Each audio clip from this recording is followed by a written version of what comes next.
Mignon. Aïe. Aïe. Tu me rappelles toujours mon père. Assez Poufanaye, mais quand je suis avec toi, j'ai toujours des souvenirs de mon père. Mon père disait que chaque femme que tu rencontres a toujours 1 ou 2 heures du temps de retard dans sa trousse comme toi là. Tu devais venir à 12h30, maintenant il est 13h25. Mais je t'avais dit que je devais d'abord aller à l'église. J'avais une réunion, nous, on avait un programme de l'église. Oui, malgré ton programme de l'église, tu devais arriver ici à 12h30. C'est ce que tu avais dit. Non. Je serai à l'église, après à 12h30, je serai chez toi. Programme qu'on est mais ce qui est plus important, je suis là. Ouais, et je suis content. Allez, fais-moi la bise. Ça va. Waouh. Quoi? Toujours belle comme toujours. Arrête de me flatter. Je ne te flatte pas. Pourquoi vous, quand on vous dit de vérité, vous pensez que ce sont de flatteries? Je te dis que tu es belle. Tu me séduis chaque jour. C'est comme si chaque jour tu me présentais une nouvelle version de Madé. Chaque fois que je te vois, tu ajoutes des ingrédients. Chaque fois que je te vois, tu ajoutes des ingrédients. Comme si en quittant chez toi à la maison, tu te dis Arrête ça. Arrête de me flatter. Je ne te flatte pas. C'est ça le problème avec vous. Quand on vous dit de vérité, vous pensez que ce sont de flatteries. Mais sans blague, Dieu a mis du temps pour te créer. Dieu a mis du temps pour te créer. Tu es belle, intelligente, merci, instruite. Tu as toutes les qualités qu'un homme désire chez une femme. Une très belle taille, une très belle démarche. Donc, t'avoir sur mon chemin, c'est un don de Dieu. Parce que je te dis que moi, je ne suis pas un enfant de cœur. J'ai un passé, tu n'as pas idée, j'ai rencontré des filles. Mais, quand je suis avec toi, j'ai comme l'impression que je suis dans un pétuniage. Au ciel, en train de regarder, non,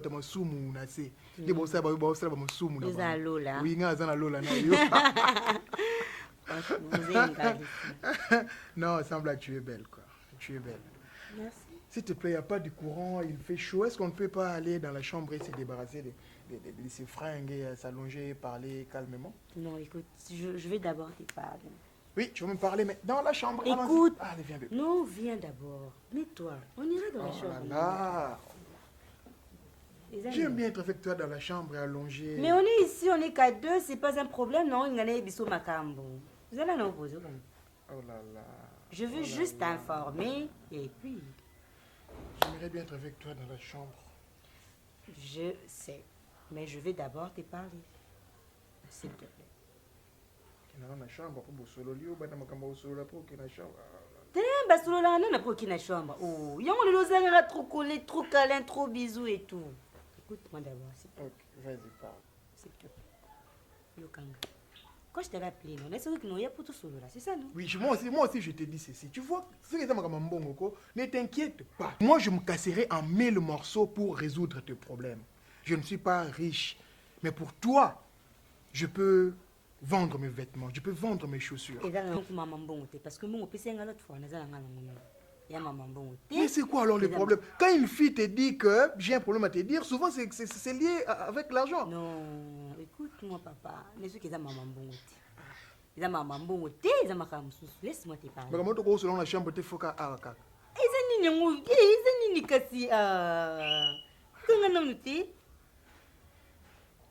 ok, parle, je t'écoute. En fait, hein, je comprends pas et tout. Je sais que mes règles de perturbation et tout. Mais cette fois-ci, ça fait vraiment 2 mois plein. Ok, ma règle était. Et du coup, j'ai demandé à Mozizou. Je disais, ça va beau, il n'y a pas de perturbation, mais maintenant, je ne comprends pas. Pardon. Ta soeur là, Mozizo, est-ce que as un médecin? Toi, tu sais que la période de Noël, il y a une perturbation. Pourquoi quand il y a une perturbation, tu ne pars pas voir un médecin, tu pars voir Mozizo? Mozizo est un gynécologue ou quoi? Mozizo est un gynécologue, Mozizo est un médecin. Sauf qu'elle a de l'expérience par rapport à moi. Après, je suis allée voir, il y a tout ça. Oui, votre médecin de famille, Alula Rawana, oui, je connais. Alula Ngaï. Oui, il te fait des 12 yeux, je le vois. Hey, le jour où tu me l'avais présenté, Il doit faire attention, hein. Il doit faire très attention. Oui. Arrête ça, s'il te plaît, c'est mon grand frère. Continue comme ça, oui. Écoute, c'est même pas ça le problème. Avant que nos pères tous ces mesures m'avaient conseillé. Oh, son baptiste à grosse. C'est que frère maman disait à ti moi qui suis minga, tchaïri, pour acheter à tali. C'est un des traits positifs. On ça non, les causes non peut-être c'est un cas qui est rare, peut-être baby non peut-être non. Moi je n'arrive toujours pas à te comprendre. Pourquoi c'est toujours Mozizo qui va te faire des choses comme ça? Pourquoi tu ne pars pas à l'hôpital? Mais je t'explique, non, si tu non, pour toi, ce que Mozizo te dit, c'est crédible par rapport à l'hôpital. Si tu m'avais dit ça, je pouvais bien t'envoyer de l'argent puis partir à l'hôpital. Franchement, tu ne me comprends pas. Ce problème, c'est maman. Non, écoute-moi, Madé. Non, parce que je comprends, tu te vois venir. C'est que tu essayes de m'expliquer tout de suite, là, c'est que tu es enceinte, c'est ça? Eh oui. Tu es grosse. Problème, mais quand même, j'assume. Je ne peux pas avorter. Quoi? Parce que église, parce que moi-même, parce que tu as ta maison. Tu n'es qu'à l'être. Notre petit maman, oui, au sein de présentation. Du jeu, tu as tout, tu as la position et tout. Papa, bien sûr. Madé, c'est pas un problème pour toi, mais c'est un grand problème pour moi. Comment tu peux te comporter comme une petite fille comme ça? Oh, moi, petite fille. Mais oui, comment tu peux tomber enceinte gratuitement comme ça? Gratuitement, on te met... Mais oui, parce que aujourd'hui, les filles, après avoir fait des histoires, moi qui c'est pour éviter tout ça. Les grossesses aujourd'hui, c'est par consentement. On doit se mettre d'accord que nous voulons avoir un enfant. Et non comme ça, venir me tomber dessus, et puis. Tu m'as tendu un piège ou comment? L'attendre piège, écoute, s'il te plaît, s'il te plaît, non comprendre tes maramboloba. Écoute, yoka problème na sala ngo exprêté, ils étaient que na saline ko, ils étaient que so net so nini. Maman consentement de manga non ngana comprendre mais je te comprends pas. OK, c'est là on en côté. Toi aussi ça t'a surpris, d'accord?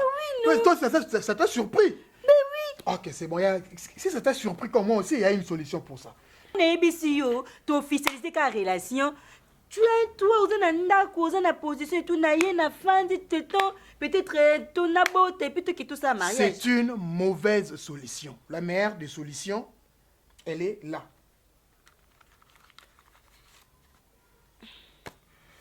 Puisque Mozizo, d'accord, est ton gynécologue, ton médecin, qui est a aidé yo ou se débarrasser et le tu lui donnes seulement cet argent. Tu as dit qu'elle est expérimentée, non? Hein? Elle est expérimentée, non? Elle a une expérience dans le domaine. Tu lui donnes cet argent et puis a aidé ou se débarrasser des locaux. Moi, semble je ne suis pas prêt à avoir un enfant maintenant. Un enfant, c'est un projet. Écoute. L'enfant, c'est un projet. Alors que nous deux là, on n'est pas encore prêts. En tout cas, moi, je ne suis pas prêt. Je ne sais pas si toi tu es prêt. Tu es prête, toi? Non, écoute, c'est pas question d'être prêt ou prête, quoi, je ne sais pas. Mais c'est déjà arrivé. Et comme déjà c'est quoi tout ça, Nini? Et comme il y a une solution. Solution, moi, je ne peux pas avorter. Je ne peux pas. Tu dois avorter, c'est à l'impératif. Tu dois. J'ai dit tu dois avorter. Oh, tu veux que je te dise une vérité? Mais écoute, tu veux que je te dise une vérité? Je suis là pour toi, s'il te plaît. Tu vois cette maison-là. Tu vois la voiture avec laquelle on fait des courses. C'est pas ma voiture. Et la maison ici, ce n'est pas ma maison. Hein? Oui. C'est l'ami d'un grand frère. Moi, je ne fais que surveiller la maison. D'accord? Le rôle de Tongo. Pour rentrer que le soir, je profite de sa voiture et faire mes courses pour y aller. Tu comprends? Si jamais il apprenait que moi j'ai engrossé une fille, il va me foutre dehors. Imagine maintenant ce qui va arriver. Toi, moi et l'enfant, la chose qui se trouve dans ton ventre là, dehors, dans la rue. Et tous ces petits riens là, nous sommes tous sautés.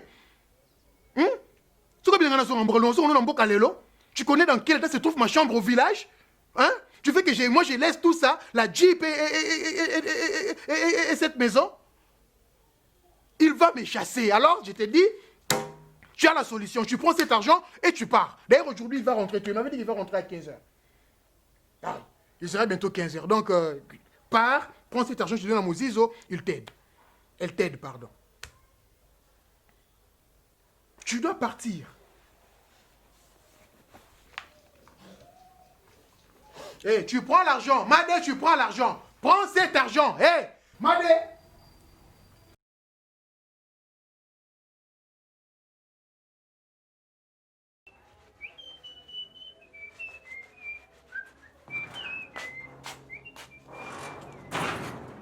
Bonjour.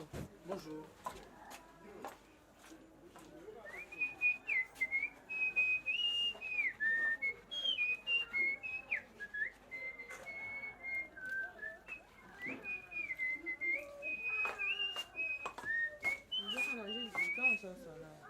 Ok, j'arrive, attends-moi, j'arrive. Non, non, arrête d'abord de faire ça.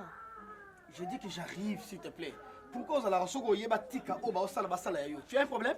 J'ai des problèmes. J'ai dit que j'arrive. Laisse ça, non, on va parler, on va parler.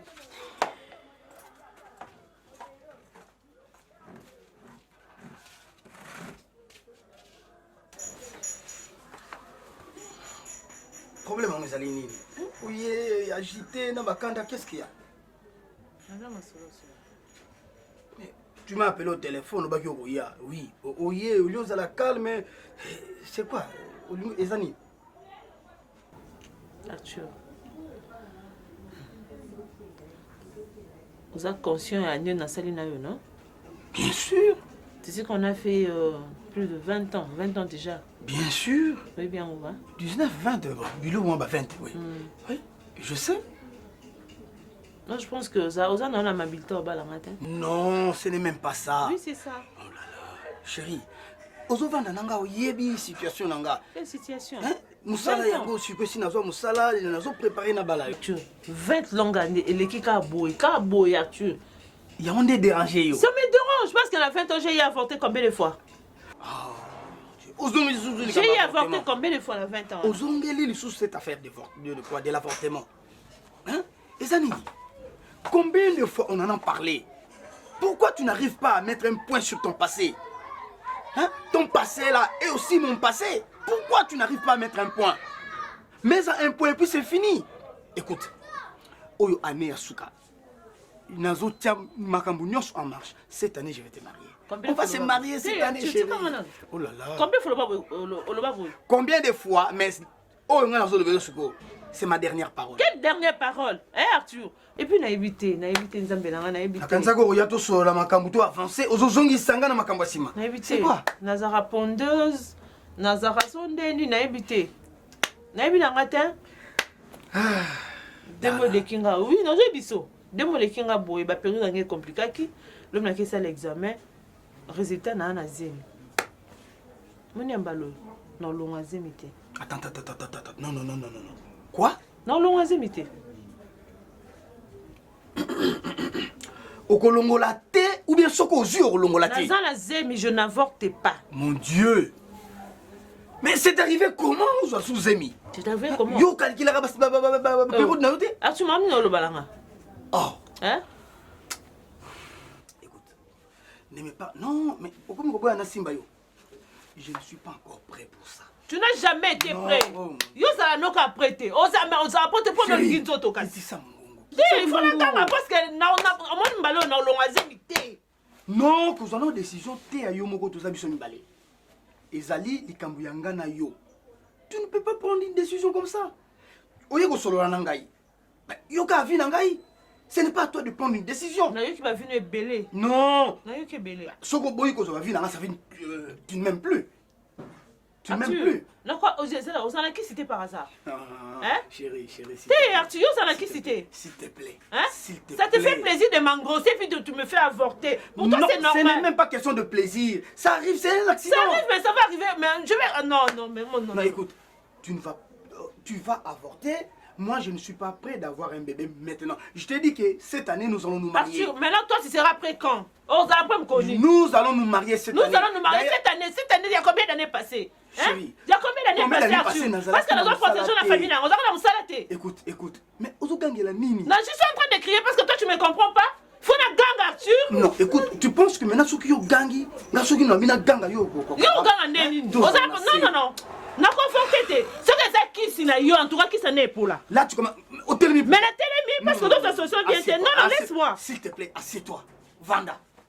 Vanda to solo la télé. Na ko vanda te Arthur. Moni yo. Moi na ndeko lango ye barate. Il tianzai. Moni ba otunda ba botunde ba manani ba dizina ba gelo mona ba ngote ba dizina ba gelo wa otangela nga ba batuna ngai batuna yo hein opanga ba bangona bengo bien. Écoute, il y a une chose. Piage na ngai mutakozwa biso ba image ezali Larson Yuma. Mais tu vois na ba image a bien. Ba la veta Larson. La la photo oui ma encourage toi à 20 ans. Darla. Si tu connais un contenu Bengo chéri, j'ai dit que tu vas. J'ai dit que tu vas avorter. Non, ok, ouais. Darla. Mais Esaline. Darla. Bon, ça va. Kende. Benga noko na otanze iwana otudi. Baya. Ngabelo benga lo yanga iba bouger baner. Belle Sylvine Zanzo baroyawa. Qu'est-ce que c'est?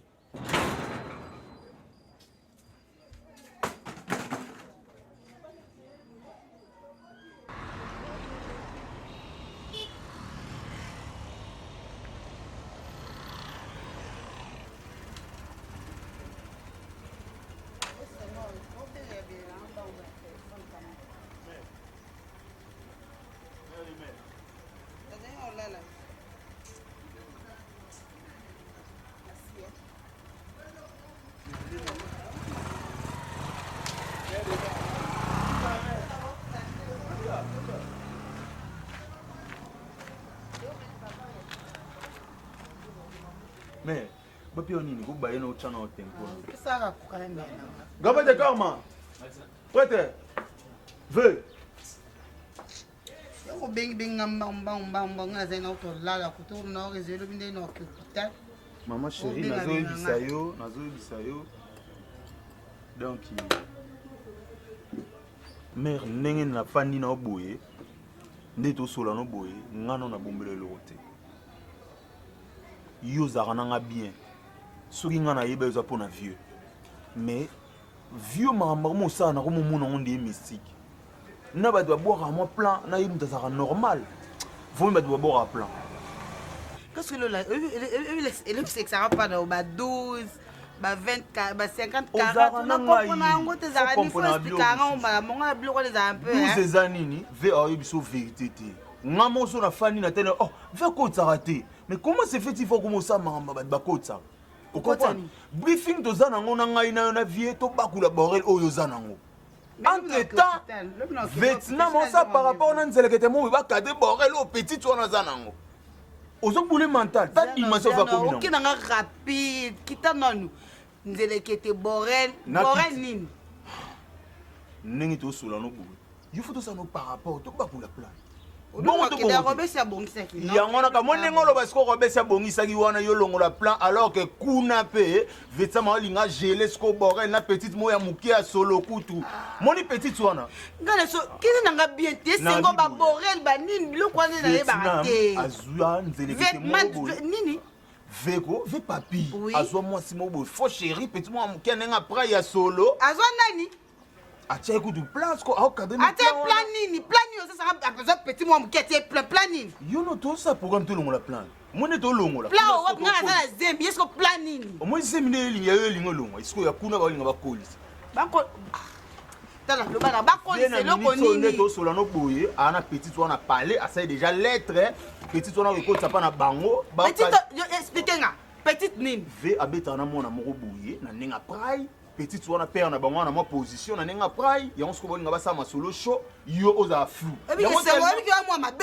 Yo yebi ni kamwana. Pendant la expliquer nga wana. Petit ango papa na ye azana grade mon église c'est que yo oyebi petit ango oyebi papa ya petit ango yango na yeba moni yo oko yo kasango na ngayo mère o ka sikwana mais na ebiso oko yo kasango zela mère oko sufu yo mère yebelanga kota vie mère bo mangai na yebelo kote.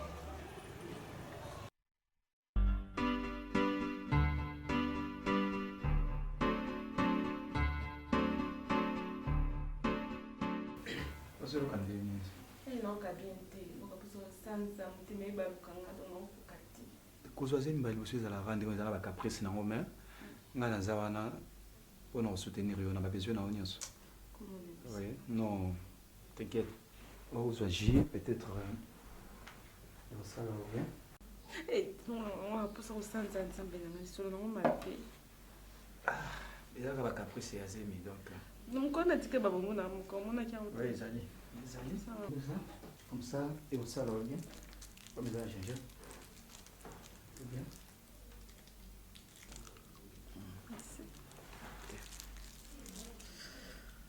ndenge mambo balettre Oui, déjà. Déjà. Écoute, ça déjà. Oui, effectivement, on a déjà un bon mot.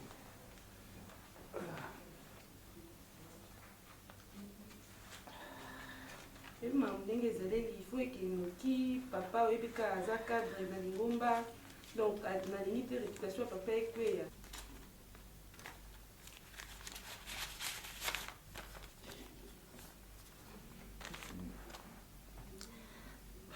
makambo yango ndenge ezokende donc me ekemba kutoke pa couturier anga azalaki nga da bamisi atikalika yo basisa makambo bilamba mama déjà afutaki makambo nyonso esili monaka papa ndenge azwa responsabilité makambo nyonso donc po makambo esela noki donc ndenge barumere eyokana kuka tete Effectivement. sisa makambo D'ailleurs, on tombera bien.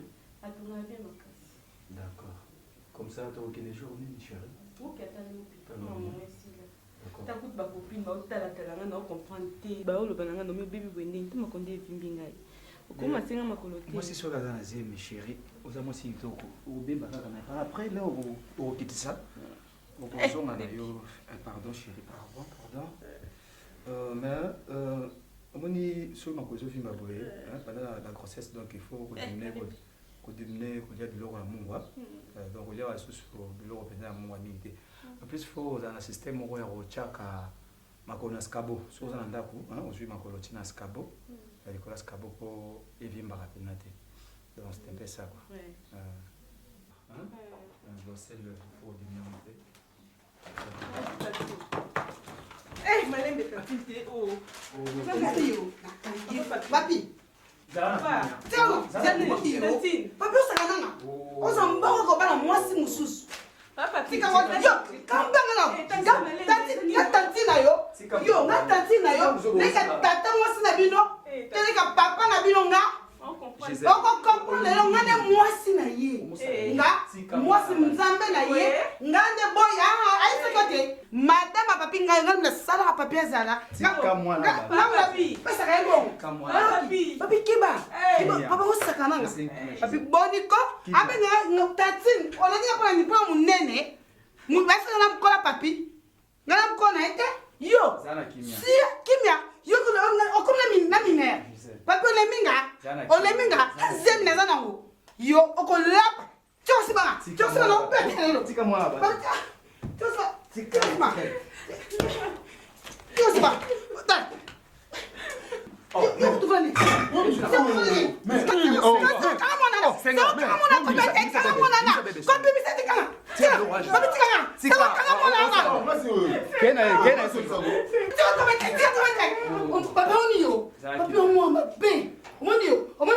nakangi yango nana olia yango na omene nango bapie yo ngana za nzembo minaki nolongola semi tokotie mosi mosusu semi yo saka na ovanda te nakanukani oni yo lingomba na bino ezoyeba makambo yo minanga nalongwa semi mpona eglise na bino nde boza boye or mariage bobotaka te ebazemi komenga ndo tolongola azata bana 20 kimia ekufa kebemba kimia chantre no na eglise na bino lelo bazoyeba yango nga na yo tokesima ningomba La fille en question, papa n'a pas responsable de mafuta sengo na sosema monana alors makambo nyonso ngai yo na fille wana tokesima ningomba eglise neyeba makambo moi bakisa soma mpona semi nolongo na osute otika biloko wana ozosala ovanda nani fille toto fille papa na bango nde azwi baresponsabilité nyonso wana po tosala makambo wana mais yo elibala bobala na bien ngai yo la fille tobala na biso nyonso jour moko pesile Ashley, Mais Nebisio Zelanga ou s'est précipité ok, il faut la nombango vraiment ta yomo. Gerbe bol boso to mi ko to zonga nzela moko. Mais Nebisio ko Zelanga na coin wana te. Ah. Nga ko wana da ba mama da ba ko mo suspectinga ba ko mo mona nga troka na ko wana na ozela yo ko mo ya to kuta na na to changer ta coin. C'est pas grave.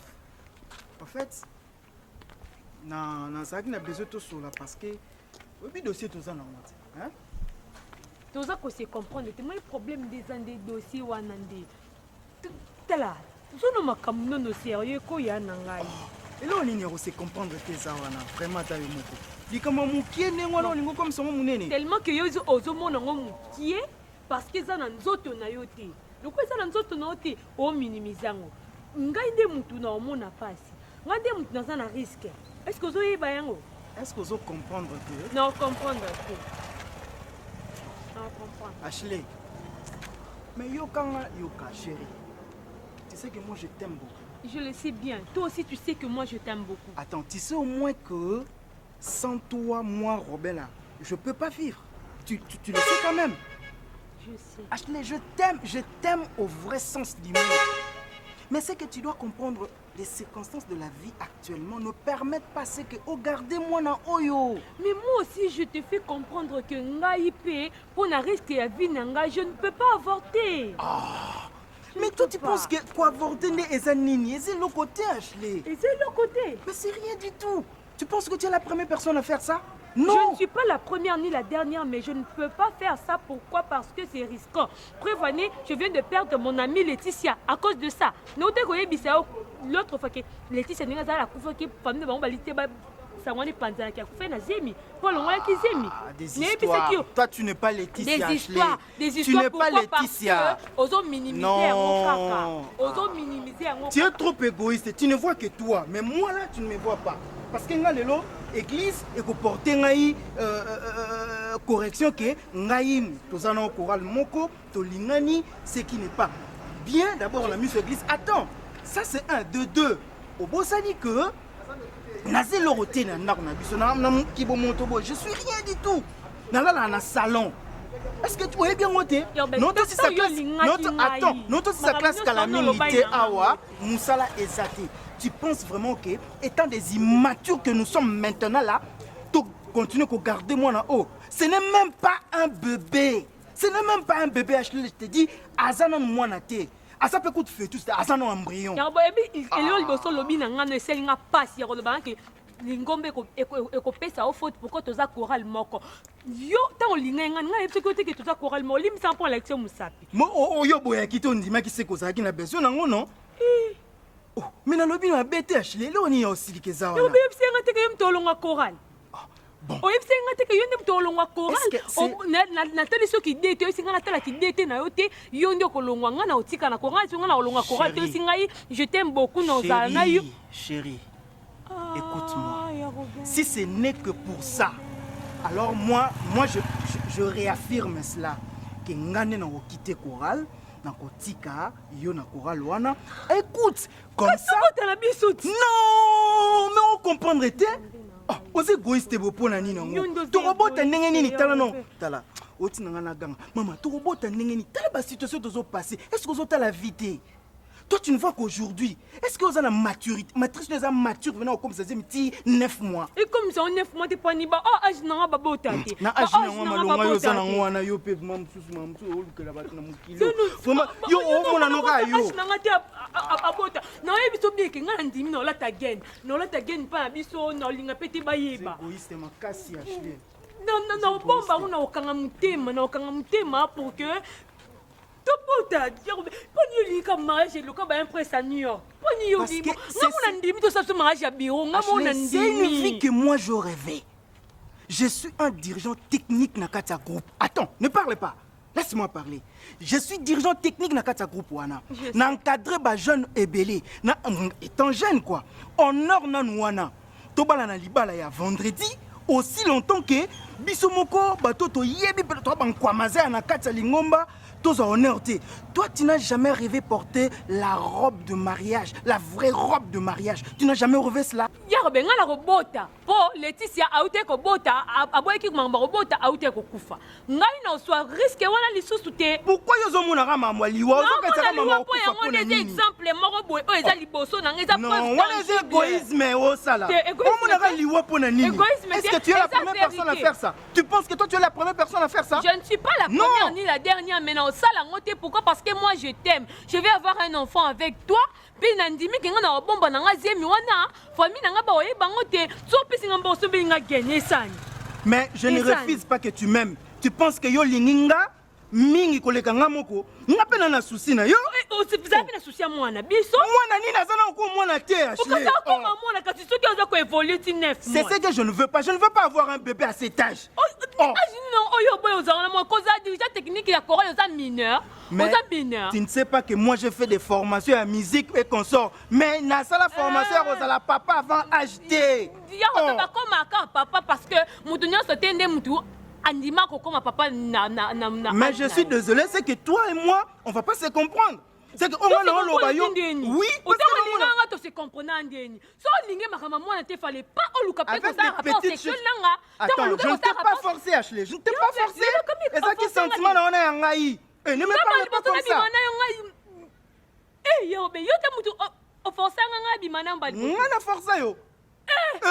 Moi na nganzambe mokili. Yo be yo Attends, tu veux me faire comprendre que ndenge toza bo compromis wa malamu tozwa te par rapport à la grossesse. Oyo, toi tu veux garder la grossesse. Compromis malamu ezali ke. Dis-moi seulement tu veux garder cela. Donc papa silo musala ngala on lata genti comme on doit salaire pour y abima pa na biso pour te sali mariage toi vendredi. Ngala olongola na ngala eza dans 2 mois. 2 mois eza nanu. Non komi kuna te. Pendant ce temps to bombati. Olingo matelanga, écoute-moi. Naza nesika ya kobomba yo te. Ngamo na bomba mwana ngai na nalala na salon. Nalala na salon, je n'ai rien. Non toi si ça classe kalamingi te awa, il y a pas même pas 2 mois. Papa bunena zolinga musala, non bana musala dans 2 mois, zemezo kene 2 mois, biso to kene est-ce ba futa kombo to est-ce que ça sir na $800 omba moka ba no futa. Ti ba koma ko futa. Ti to sala nini yo bana taka ba genango obomba kaka et simba te je te dis yo kanga d'abord yo kanga yi. Moi je préfère à ce que tu avortes. Longola yango et c'est l'une de la solutions où est meilleure na makamunga na yebisao. Quand tu proposes l'avortement, il faut aussi ajouter hein, quand tu vas avorter, tu vas mourir, on va t'enterrer et moi je vais rester pour épouser une autre fille. Na esprit de mort na yo. Non, esprit de mort. Mais na yebiso ko kufate parce que problème eza wana te. Asa kutu tapona nga na omona ekutu fétis te na omona bébé te na omona embryo moko boye asanga sanga netina. Asa eloko te. Parce que nezana pona abimi na mukite tango abima na elongi non. Abima na mukili na possibilité nini na immaturité iteris no sala ngwana. Moi je attends. Donc tu veux me faire comprendre. Oui. Tu veux me faire comprendre que yo nongo zawana okoyoka onga na loba no te. Non yoka te pourquoi parce que ngai na ko. OK, lokola okoyoka te. Okolukela ye okolukele kolona ye. Ngate. Oloba nga lukuta. Kande na bimano na ebi mbali musuti na vinanga. Kasi tokomona tokotala. Kolanda ngai te, kolanda ngai te. Okolukele kolona ye. Yo olingo bebi sa vinanga. Ngana sisi no. Na oto se classe kala mingi te. Alo na kuna. Deo za mukuse. Boni boyo.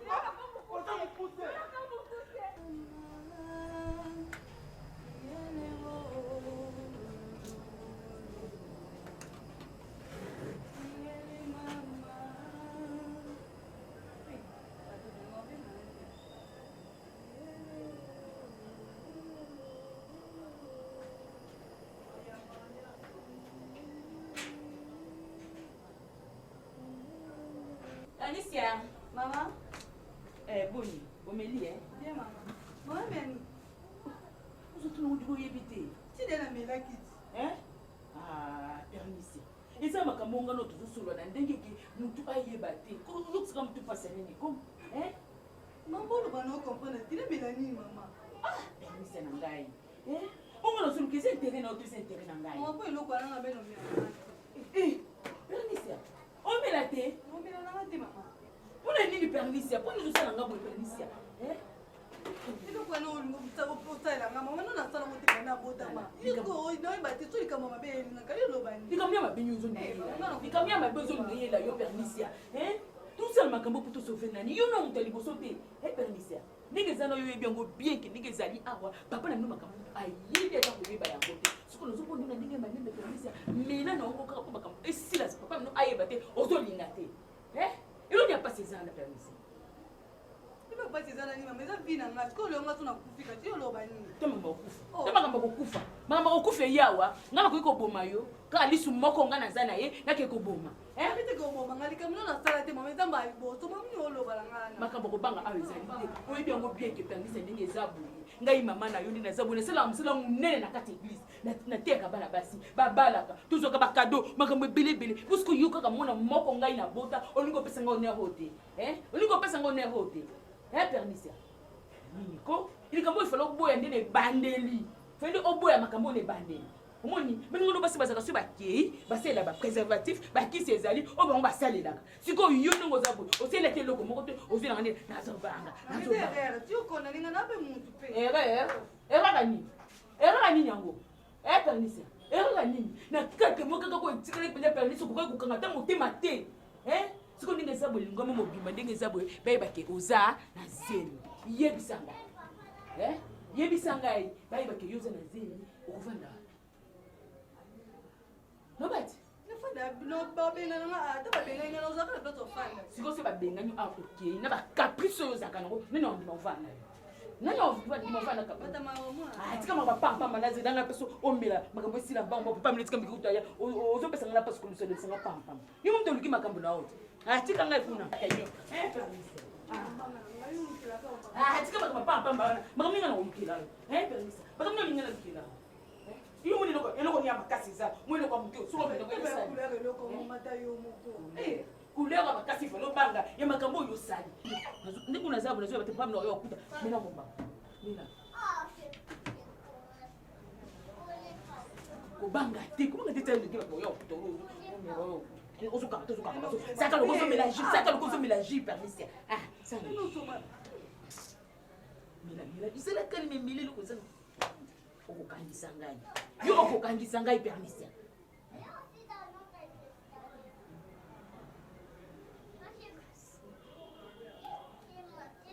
si ça on nous des actions rapides mama nini mutima moto mama kanga mutima papa na yo kutola ba moto ko expliquer ni tanga mutima ko kika bongo Nga boya na nga penza mutambo ine vina uta upote nga kaka nga kuno banga nga penza ai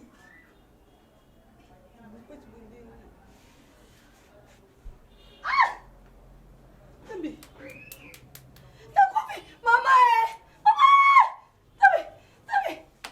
mama kulo Tambi la nga kufi mama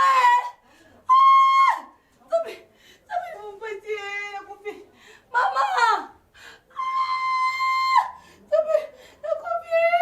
Mama! Permission! Mama! Mama! Permission nini? Nini mama nangai permission nangai? Basi wakukati mama wakukati mama.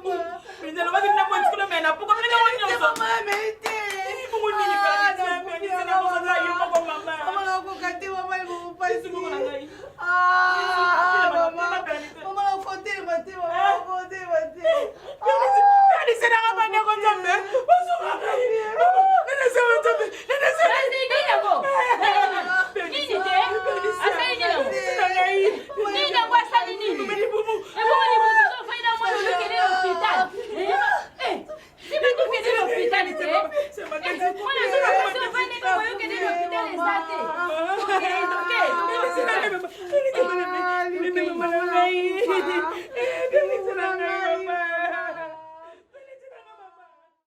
Okay. Kanga mutema ndeko na ngai. Zama bi. Maman, s'il vous plaît. Papa, papa, c'est bon, papa. C'est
Kofi, hein, elle est décédée, elle n'est plus.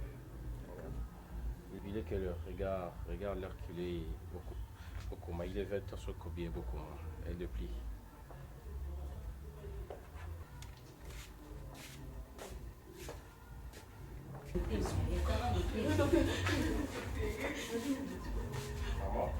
Ok, to sali oignon se signalé tout ça là. Merci docteur. Sali de notre mieux. Merci. Et alors moi na akotaki na asali o to bengi hémorragie génitale. Donc moi na saigné mingi, mais là qui a sala qui avortement.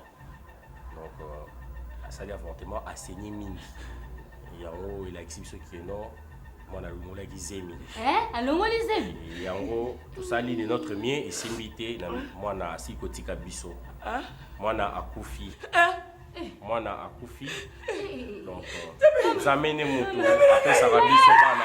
Maman tika wala. Ça me dit après ça va moi là. Ça me dit après ça va moi là. Ça me dit après ça va. Donc ils sont dans la réalité.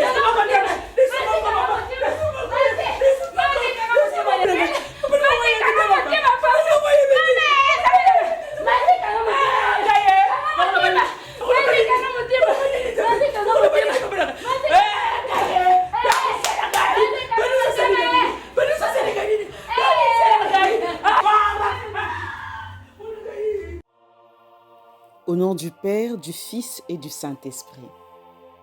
Duku, autrement dit, Zemi, Mokumba ou encore grossesse. Yango ezali eloko ya kitoko soki oboti na nzela ya libala. Okozala honoré epai ya Nzambe, mwana ye pe akozala honoré présenté epai ya Nzambe tango azali nanu bebe pe communauté libota mobimba bakosepela na likambo ena. Kasi ekomelaka biso mawa soki yango eyeli na nzela ya ekobo, or le mariage nde esika ekomelaka biso pasi. Ekobo ezali motambo oyo monguna akotielaka bana ya tata Nzambe. Et puis yango ekomemaka ba conséquences. Mondimi okomi sous discipline to pe sima ya lingomba ekosenga yo okoka kokula okomi saint telema nde sima ya kokula ozongeli baaktivité na lingomba. Kasi peu importe grade ozalaki na yango, fonction ozalaki na yango, esika oyo komaki na mosala na epa ya tata Nzambe, nyonso wana ekokweya na mai. Na yango na teme oyo tolingaki totalisa bana ya Nzambe que servir Dieu n'est pas synonyme d'être à l'abri du péché. Voilà pourquoi nous voulons inciter les enfants de Dieu à fermer la porte de l'impudicité et aussi à respecter la loi, à ne pas être ignorant de la loi. Il faut connaître la loi pour l'exécuter. Car celui qui marche selon la loi, cette personne ne peut pas tomber dans le piège de l'ennemi. Cette personne, peu importe le chemin qu'il va prendre dans sa vie, akozala toujours molongi parce que azaliko tambola na alima. Exemple na Biblia ezali ebele na likambo etali kokima impudicité, kokima ekobo. Toyebi lisolo ya Joseph, mwana ya Jacob, nini ekomelaki ye na Egypte. Lisolo ya kotosa mobeko, yango ezali porte oyo ezali koprotege biso contre battaque ya monguna. La différence qui existe entre les enfants de Dieu, ceux qui ont son empreinte et ceux qui n'en ont pas, c'est notre manière d'agir dans des moments difficiles. Comment est-ce que tu gères la situation? Pendant que l'adversaire est content de te voir souffrir pour un piège qu'il t'a tendu et que tu es tombé là-dedans, comment est-ce que tu prends la décision? Quelle est la décision que tu prends pour montrer que oui, je suis tombé, mais je ne t'appartiens pas? C'est lorsque tu écoutes la voix de ton Père, malgré que tu pleures, malgré que tu es triste, malgré que tu vois que demain, est-ce que je vais arriver? Mais tu te dis, Père, je suis tombé, mais je ne veux pas commettre encore un autre péché. Je viens comme un enfant, me livrer devant toi, te montrer ma faiblesse. Dieu aime les humbles. C'est ça la différence. Voilà pourquoi dans le livre de 1 Jean, chapitre 1er, du 9e au 10e verset, la Bible nous dit ceci. Si nous reconnaissons nos péchés, il est fidèle et juste pour les pardonner et pour nous purifier de tout mal. Si nous disons que nous n'avons pas péché, nous faisons de Dieu un menteur et sa parole n'est pas en nous. Puisque nous sommes des enfants de Dieu et que nous écoutons sa parole et que sa parole vit au-dedans de nous, je pense que lorsque nous tombons dans le péché de l'adultère, de la fornication, et que malgré ça, Dieu nous bénit en nous donnant un enfant, prenons la bonne décision de nous humilier, d'aller à l'église, de faire ce qui est juste. Batata na ba maman na likambo etali avortement. Moto na moto amituna question. Est-ce que mongongo wana oyo ekotindaka biso to avorte, to tangisa makila, to boma ekelamu oyo Nzambe atindi na mokili, ekozalaka molimo na Nzambe to ya nani? Pamba te yo se lisumu ya liboso ya ekobo, kasi Nzambe apamboli yo atindi ekelamu na se ya mokili. Kasi yo olingi obakisa lisusu lisumu ya mibale na nzela ya koboma. Pona nini mokili ekosekanga, batu bakoloba yo obangaka mokili to obangaka Nzambe, okosepelisa Nzambe to okosepelisa mokili, okoluka obongisa lisolo na yo epai ya Nzambe to obongisa bomoi na yo na miso ya bato. Batata na ba mama, totanga biso nyonso nini oyo Nzambe alobi na mokanda na Nzambe, mokanda ya Genèse chapitre 9 versets 6 à 7. Elobi boye. Si quelqu'un verse les sangs de l'homme, son sang sera versé par l'homme, car Dieu a fait l'homme à son image. Quant à vous, reproduisez-vous et devenez nombreux. Pullulez et multipliez-vous sur la terre. Moto na moto akokende ko méditer na likambo ena. Esengeli na biso tosala très attention na bagissement na biso, na ba décision na biso tango tokokweyaka. Nzambe ya lobi boye akolingaka motema oyo emikitisaka oyo eyaka epai na ye avec sincérité. Bana oyo bakozokisaka motema ya tata molimo mosantu te. Lokola tozali bato, tozali kovivre na mokili ya masumu, moyini pa azali kotika biso kimia te, pamba te ayebi ete tozali bana na ya bilembo. Akoluka biso na banzela nyonso, kasi biso tango tokwei esengeli na biso totelemaka noki. Totikala na masumu te, kasi toluka elongi ya Nzambe, tosepelisa Nzambe, totalisa Nzambe ete ya solo maloba na yo tata tokoyokaka yango, pe biso toponi yo. Na ntina wana moto na moto amitala.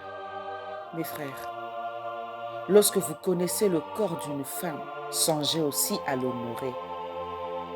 L'histoire de Dina, la seule fille de Jacob, peut vraiment nous édifier en ce qui concerne le sens de l'honneur et la réparation.